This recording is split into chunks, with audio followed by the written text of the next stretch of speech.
యేసుక్రీస్తు నామంలో బెతస్తా విడుదల పరిచయం తరపున మీ అందరికీ ప్రేమపూర్వకమైన వందనాలు. ఈ దిన వాక్య ధ్యానము గలతీయులకు రాసినటువంటి పత్రిక 1వ అధ్యాయము 4వ వాక్య భాగాన్ని చదువుకుందాం.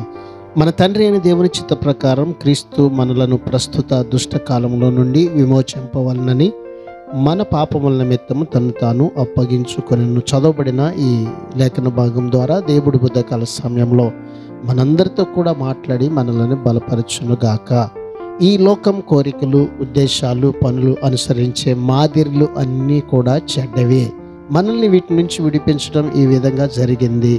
మన పాపాలను తీసివేయడానికి, మనల్ని శిక్ష నుండి తప్పించడానికి క్రీస్తు చనిపోయాడు. మనం పశ్చాత్తాపడి ఆయనలో నమ్మకం ఉంచినప్పుడు ఆయన మనల్ని క్షమిస్తాడు.